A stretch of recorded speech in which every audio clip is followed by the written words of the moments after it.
Michael Jackson was standing in his dressing room at Madison Square Garden, 10 minutes before the biggest show of his Bad World Tour, when he suddenly turned to his security chief and said 5 words that nobody understood. "Find the woman with the red scarf." His head of security, Bill Whitfield, looked confused. "Michael, there are 20,000 people out there. What woman? What red scarf?" Michael's hands were shaking as he gripped Bill's arm with unusual intensity. "She's here tonight. I know she's here. An elderly woman, maybe 70 years old, wearing a red scarf. Find her and bring her to me. I can't go on stage until I see her." It was November 15, 1988 at Madison Square Garden in New York City. Michael Jackson was about to perform the final show of his Bad World Tour, and the energy in the arena was absolutely explosive. Every ticket had been sold out for months. Celebrities, politicians, and music industry legends filled the VIP sections. But Michael Jackson, the biggest entertainer on the planet, refused to leave his dressing room because of a woman nobody could identify. Bill Whitfield had worked security for Michael for 3 years, and he'd never seen him like this. Michael was pacing back and forth, looking at his watch every few seconds, his stage costume already on but his focus completely elsewhere. "Michael, we go on in 8 minutes, Bill said carefully. "Can you tell me who this woman is? Why is she so important?" Michael stopped pacing and looked at Bill with eyes that were filling with tears. "Her name is Ruth Kowalski," Michael said quietly. "She's the reason I'm standing here tonight. She's the reason I ever believed I could do this. And if she's out there in that audience like I think she is, I need to see her before I perform. I need to thank her." The story Michael told Bill in those frantic minutes before showtime went back 23 years, to a moment that Michael had never spoken about publicly. A moment that had shaped everything he became. It was 1965 in Gary, Indiana.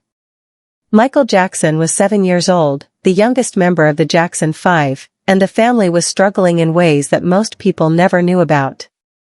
Joseph Jackson, Michael's father, was working multiple jobs to keep the family afloat, but there were nights when there wasn't enough food, mornings when the electricity had been shut off, and constant fear that they might lose their small house on Jackson Street. Katherine Jackson, Michael's mother, did everything she could to hold the family together. She worked as a part-time clerk at Sears during the day and took in sewing at night. But even with both parents working constantly, the Jackson family was barely surviving.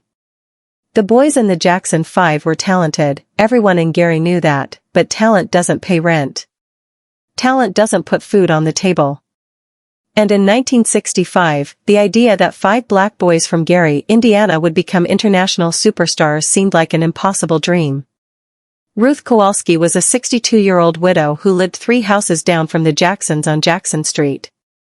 She was Polish, Catholic, and had immigrated to America in 1947 after surviving the horrors of World War II in Warsaw.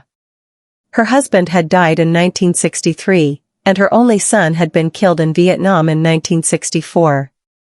Ruth lived alone on a small pension, keeping mostly to herself, known in the neighborhood as the quiet old lady who always wore a red scarf that her late husband had given her on their wedding day. Ruth had first heard the Jackson boys singing when she was walking past their house one evening in early 1965.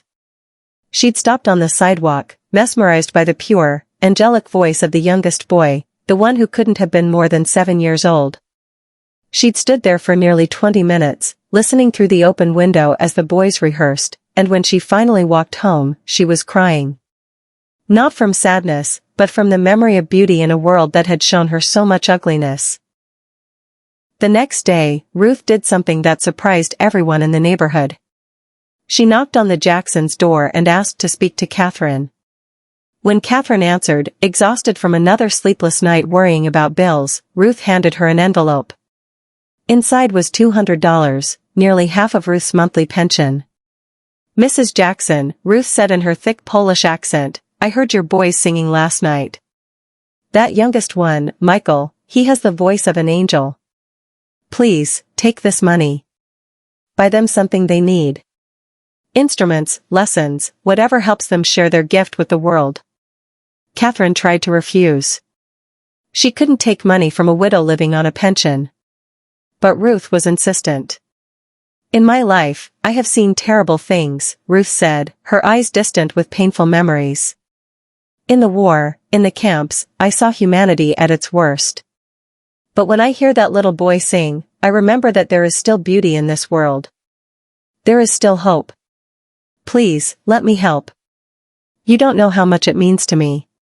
Catherine accepted the money with tears streaming down her face, and she promised Ruth that she would make sure the boys knew about her kindness. But Ruth's help didn't stop with that one envelope. Over the next 3 years, from 1965 to 1968, Ruth Kowalski became the Jackson family's secret guardian angel. Every month, like clockwork, Ruth would find a way to help. Sometimes it was money slipped into Catherine's hand at church. Sometimes it was groceries left anonymously on the porch.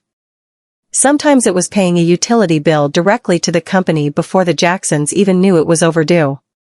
Ruth never wanted recognition. She never asked for anything in return. She just wanted to help keep the dream alive for 5 talented boys, especially for the youngest one whose voice had reminded her that beauty still existed in the world. Michael Jackson never forgot Ruth Kowalski. Even as a 7, 8, 9-year-old boy, he understood that this elderly widow was sacrificing her own comfort to help his family survive. Catherine had made sure all her sons knew about Ruth's kindness, and she had taught them that they owed their success not just to their talent or their hard work, but to the generosity of people like Ruth who believed in them when nobody else did. In 1968, when the Jackson 5 finally got their big break and signed with Motown, one of the first things Michael did with his first real paycheck was go to Ruth's house. He was 10 years old, and he brought her $500, every penny he'd earned from their first recording session. "Miss Ruth," Michael had said, standing on her porch with the money in his hands, "my mom says you're the reason we made it this far. I want to pay you back for everything." Ruth had refused to take the money. She'd knelt down to Michael's level, adjusted the red scarf around her neck, and said something that Michael would remember for the rest of his life. "Michael, I don't want your money. I want you to promise me something. Promise me that when you become famous, really famous, you'll remember where you came from. You'll remember the people who believed in you. And you'll help others the way I tried to help you. Not for recognition, not for praise, but because it's the right thing to do." Michael had promised. And over the years, as the Jackson 5 became international superstars, as Michael became the king of pop, he kept that promise. He donated millions to charity, always anonymously. He paid medical bills for families he'd never met. He funded music programs in poor neighborhoods. And he never forgot Ruth Kowalski. Michael had tried to stay in touch with Ruth over the years. He'd sent her money, which she always refused. He'd sent her gifts, which she politely returned. Ruth didn't want anything from Michael except to know that he was using his gift to make the world better. They'd lost touch in the early 1980s when Ruth moved to New York to live near her sister. Michael had tried to find her, but Ruth Kowalski was a common name, and she'd never wanted to be found. Now, in November 1988, standing in his dressing room at Madison Square Garden, Michael was convinced that Ruth was in the audience. He couldn't explain how he knew. He just felt it, the same way he felt when a song was right or when a dance move was perfect. "She's here," Michael kept saying to Bill Whitfield. "I know she's here. I can feel it." Bill made the decision that probably saved his job and definitely created one of the most extraordinary moments in concert history. He grabbed his radio and called every security guard in Madison Square Garden. "Listen up," Bill said into the radio. "We're looking for an elderly woman, approximately 70 years old, wearing a red scarf.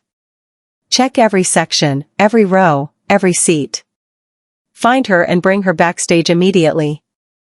We have 5 minutes." 23 security guards began searching Madison Square Garden like they were looking for a security threat. They moved through crowds, scanned faces, looked for any elderly woman wearing red. The clock was ticking.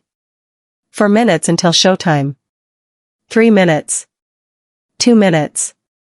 Michael stood at the entrance to the stage, refusing to go on. His band was ready. His dancers were in position. 20,000 fans were screaming for him to appear. But Michael wouldn't move. Then, with less than 1 minute until the scheduled start time, a security guard's voice crackled over the radio. "I found her. Section 217, row M, seat 8. Elderly woman, red scarf, matches the description. Bringing her now." Michael's face transformed. The anxiety, the nervousness, everything melted away and was replaced by pure joy. "Bring her to my dressing room," Michael said. "And tell everyone we're delaying the start by 15 minutes. When Ruth Kowalski was escorted backstage by security, she was completely confused and terrified. She thought she was in trouble, that maybe she'd accidentally sat in the wrong seat or broken some arena rule. She was a 70-year-old woman who'd saved for 2 years to afford a nosebleed seat at Madison Square Garden, and now security was taking her through restricted areas, past famous people, toward the dressing rooms.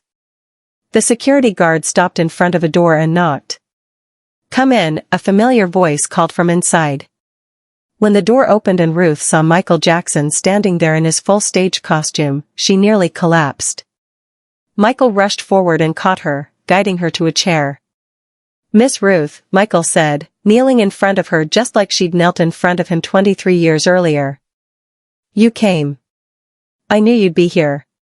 Ruth stared at him in complete shock, unable to form words. Michael gently took her hands in his. "Do you remember me?" Michael asked softly. "Do you remember a little boy in Gary, Indiana who you helped when his family had nothing?" Ruth's eyes filled with tears as recognition flooded her face. "Michael? Little Michael Jackson? You remember me?" "Remember you?" Michael said, his own tears starting to flow. "Miss Ruth, you're the reason I'm here. You're the reason any of this happened. When my family was about to lose everything, when we didn't know if we'd have food or electricity, you gave us hope. You gave us a chance." Ruth shook her head, overwhelmed. "I didn't do anything special. I just heard you sing and I wanted to help." "You did everything special," Michael said firmly. "You saw a black family struggling in Gary, Indiana, and instead of looking away like everyone else, you helped. You sacrificed your own comfort, your own security, to help my family survive. And you asked for nothing in return except that I remember where I came from and help others. I've tried to keep that promise, Miss Ruth. Every single day, I've tried to keep it." They talked for 10 minutes while 20,000 fans waited, while band members wondered what was happening, while the entire Madison Square Garden staff tried to figure out why Michael Jackson was delaying the biggest show of the year. Michael told Ruth about all the charities he'd started, all the anonymous donations he'd made, all the families he'd helped. Ruth cried as she listened, holding tight to Michael's hands. "You kept your promise," she whispered. "You became exactly who I hoped you'd become. Not just a singer, but a good man." Before Michael left to start the show, he did something that surprised even his closest team members. He asked Ruth if she would watch the concert from the side of the stage, in the wings where she could see everything up close. Ruth tried to refuse, saying she didn't want special treatment, but Michael insisted. "Miss Ruth, you've watched me from a distance my whole career," Michael said, smiling. "Tonight, I want you close. I want to perform for you the way I should have done 23 years ago." Ruth, wearing her red scarf and holding Michael's hand, was escorted to a special chair in the stage wings. From there, she had the best seat in Madison Square Garden, watching Michael Jackson perform with an energy and emotion that everyone noticed was different that night. Before Michael sang his third song, he did something unprecedented. He walked to the edge of the stage and spoke directly to the audience. "Ladies and gentlemen," Michael said, his voice thick with emotion. "Tonight is special for me because someone is here who changed my life. Someone who believed in me and my family when we had nothing, who helped us survive when we didn't think we could. Someone who taught me that true kindness asks for nothing in return." Michael gestured toward the wings where Ruth sat. "That woman in the red scarf, her name is Ruth Kowalski, and she's the reason I'm standing on this stage tonight. The reason any of this is possible. The crowd erupted in applause, but Michael held up his hand. Miss Ruth taught me something when I was 7 years old, Michael continued. She taught me that our gifts aren't just for ourselves. They're for others. They're for making the world a little bit better, a little bit kinder, a little bit more beautiful. Everything I've tried to do in my career, I've done because of her example. This next song is dedicated to Ruth Kowalski. A woman who saw 5 black boys in Gary, Indiana and decided that their dreams mattered. That their future mattered. That they deserved a chance. What followed was the most emotional performance of human nature that Michael had ever given. He sang every word directly toward Ruth, and everyone in Madison Square Garden could feel that this wasn't just a performance. It was a thank you. It was a love letter. It was a moment of gratitude that had been waiting 23 years to be expressed. Ruth sat in the wings, crying quietly, overwhelmed by the realization that her small acts of kindness had helped create this moment, this career, this icon who was touching millions of lives around the world. After the concert, Michael spent 3 hours with Ruth in his dressing room. He introduced her to every member of his team, telling each of them Ruth's story. He had professional photographs taken with her. He arranged for a car service to take her safely home. And before she left, Michael gave her something that she tried to refuse but that he insisted she accept. A check for $100,000. Miss Ruth, Michael said as he pressed the check into her hands, you gave my family everything when you had almost nothing. Please, let me give you something back. Let me make sure you never have to worry about money again. Let me honor what you did for us. Ruth accepted the check with trembling hands, but she had one condition. Half of this money goes to helping other families like yours was, she said firmly. Families with talented children who need a chance. Michael smiled and hugged her tightly. You never change, do you? He said, laughing through tears. Always thinking of others. It's a deal. Michael kept that promise too. Within 6 months, he established the Ruth Kowalski Foundation for Arts Education, which provided scholarships and financial support to low-income families with children pursuing music and performing arts. The foundation's motto came from what Ruth had told 7-year-old Michael on her porch in 1968. We help not for recognition, but because it's right. Ruth Kowalski lived for another 7 years after that night at Madison Square Garden. She attended 3 more Michael Jackson concerts, always with VIP access that she still protested she didn't deserve. She became actively involved with the foundation that bore her name, personally selecting families to receive scholarships. And she never stopped wearing the red scarf that had become her signature, the scarf that had led Michael to find her in a crowd of 20,000 people. When Ruth died in 1995 at the age of 78, Michael Jackson paid for her funeral and delivered the eulogy himself. He told the story of a 7-year-old boy whose family was starving and a widow who sacrificed her own comfort to help strangers. He told the story of a woman who believed in beauty and hope even after experiencing the worst horrors of war. He told the story of a promise made on a porch in Gary, Indiana and kept for a lifetime. Ruth Kowalski taught me everything important I know, Michael said at her funeral, tears streaming down his face. She taught me that kindness doesn't require wealth. She taught me that believing in someone can change their entire life. She taught me that the greatest gift we can give is to help others without expecting anything in return. Every good thing I've done in my life, I did because of her example. Ruth was buried wearing her red scarf, and Michael placed a single white rose on her casket with a note that read, "Thank you for seeing me when I was invisible. Thank you for believing in me when nobody else did. Thank you for teaching me what it means to be human. I kept my promise. Love always, Michael."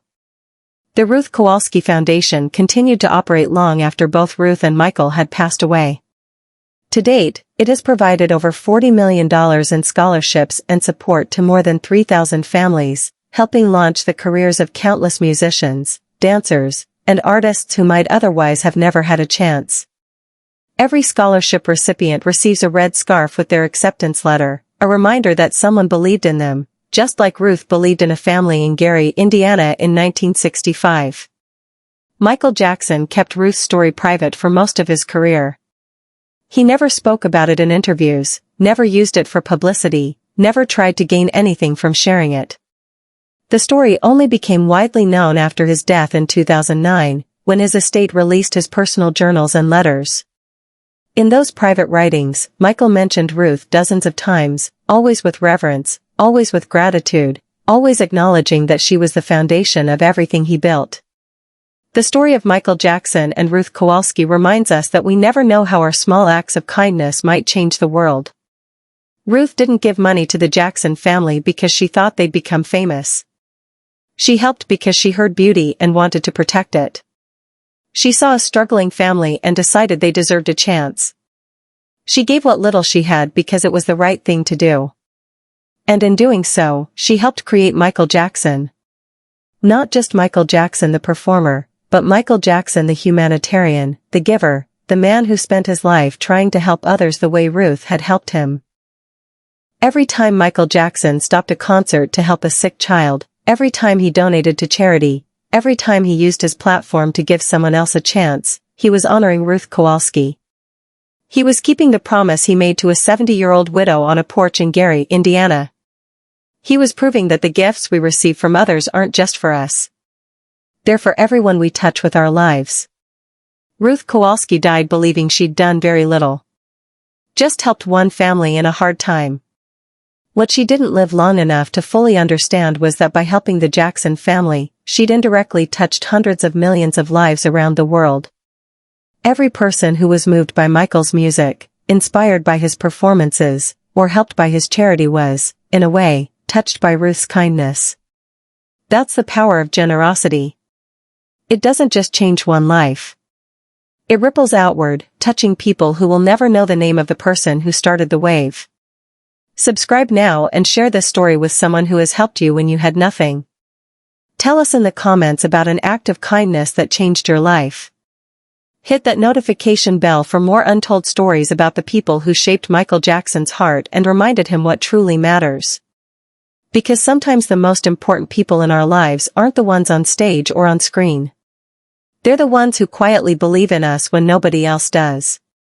They're the ones who give when they have almost nothing to give. They're the ones wearing red scarves in crowds of thousands, waiting to be found and thanked. Thank you, Ruth Kowalski, for teaching Michael Jackson and all of us what it means to see people, to believe in them, and to help them without expecting anything in return. Your kindness changed the world more than you ever knew.